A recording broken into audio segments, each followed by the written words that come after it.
kaibigan, magandang gabi. Ano po, tapos natin yung ating pinakput po. Ayun, no, kaibigan, no. Ganda, di ba? Walang sitaw. Pero may ano to, kalabasa sa ano po. Yung sayote po, sayote. Alam mo, di ba? Dapat pa yung pagkaluto niya po, kahit paano, maluluto natin yan. Yan, kaibigan, no. Di ba, kaibigan, nakita niyo po? Yan, no. Maliit lang tulutuan ko po. Pero luto na po ito. Promise luto na po. Sabihin ba kayo, masarap to, kaibigan?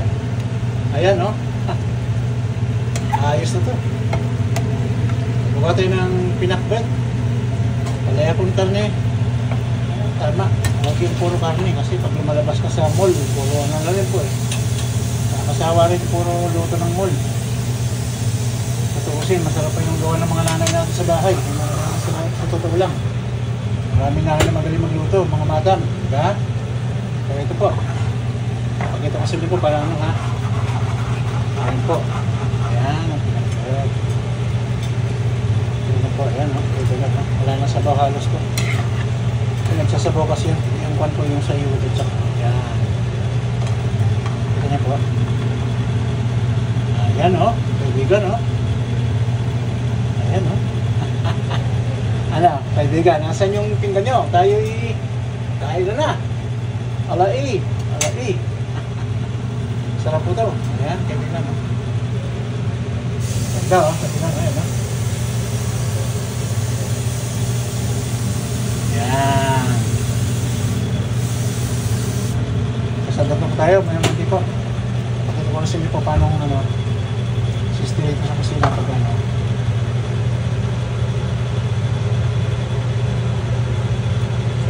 Ayan po.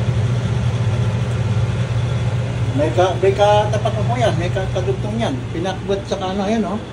Oh, may GG pa tayo. Pakita ko na sa inyo po yan, para ano, mamaya masarap ang kain na. Okay po ba? Ayan o. Ayan, perfect. Maraming karne. Gulay, meron pang walang sitaw, pero merong kangkong.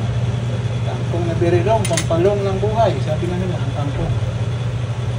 Diba, kaibigan siya. So, ayan po. Kunin natin yung ano po ha. Kita kasi niyo po may taguan dito ng pinggan eh. Oy, hindi ko maano, mamaya na po. Baka tayo na. Ito ka naman na. Tapos na. Wala.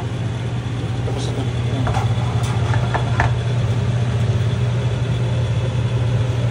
Ito na ako po. Tapos na ako. Samplos ako para sa ito. Ayan po.